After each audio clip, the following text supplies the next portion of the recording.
Guys, nandito tayo ngayon. Na-upload ko na yung isang video natin, guys. Ito yung part 2, guys. Kaya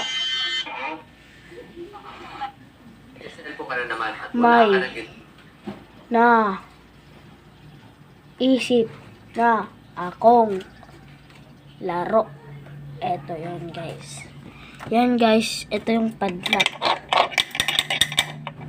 Diba, guys? Dapat iganyan ko yan.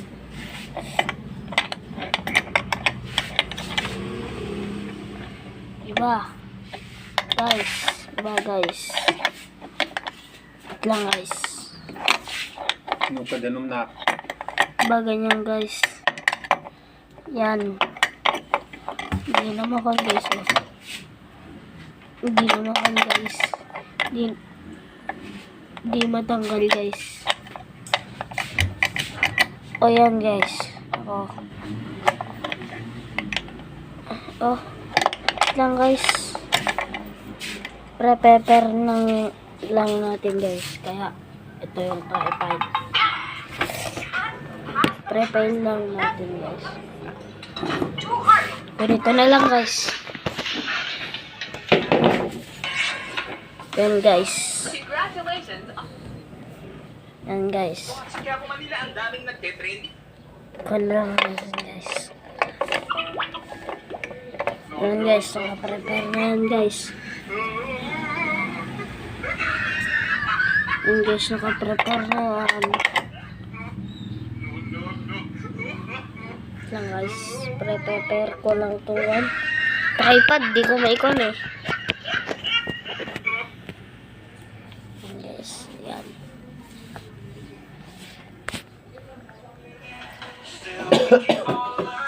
So guys, dapat guys, ito ma-unlock.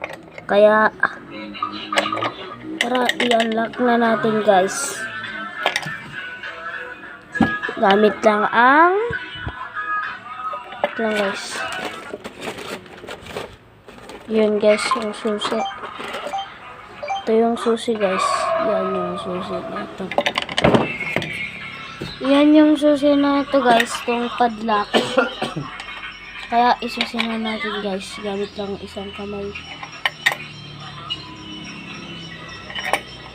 Lang, guys. Ang hirap. Challenge, guys, to. Challenge. Challenge.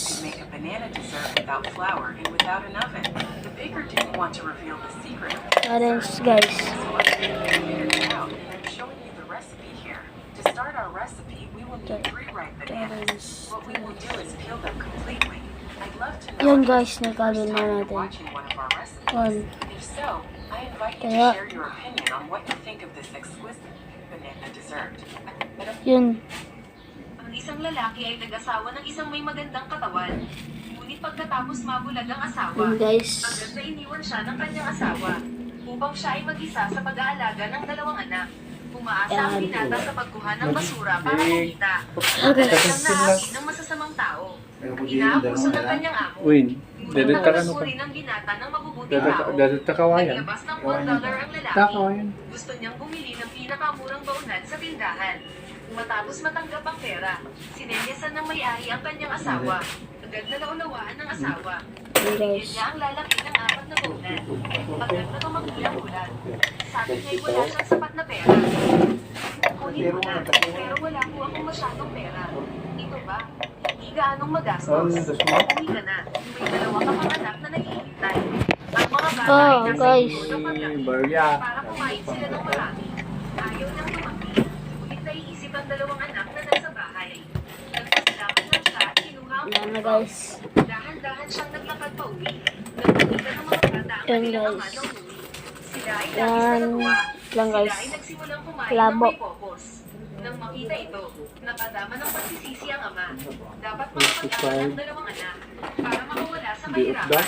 Masisipag Yan, ang 2 guys. bata. Pagkaraan, pareho silang nakapasa sa pangunahing universidad. Ito ang unang pagkakataon. Sa ngayon na may nakapag-aral sa universidad, ang lalaki ay nakakaramdam ng labis na pagmamalaki.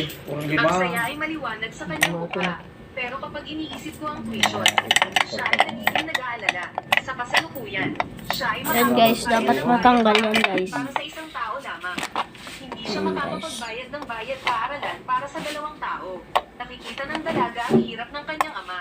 Inirekomenda niyang tumigil sa pag-aaral. At pagkatapos ay magtrabaho, Tanggal na, guys. kasama ang tatay na bayaran ng tuition ng kapatid. Well, tatay, magaling siyang mag-aral. Hintayin natin magtagumpay siya. Mas madali ang buhay natin. Pareho lang din naman. Shelby, kasalanan ko rin ang kawalan ko ng kakayahan. Tatay, may parang kasama ako lumabas para magtrabaho. Ngayon, kasama na ako. Hindi Yun, na guys, kailangan so. pa mag-alala sa matrikula niya. Oh. Maunawain ng kapatid. Napaiyak ang kuya dahil sa sobrang emosyon. Nangako siya na mag-aaral siyang mabuti para magkaroon sila ng mas magandang buhay. Pagkatapos, umalis na siya para mag-aral. Sa mga sumunod na taon, ang tatay ay nagtatrabaho sa construction Yan site. guys. Lahat ng kanilang kinita ay pinapadala nila sa kanilang kuya.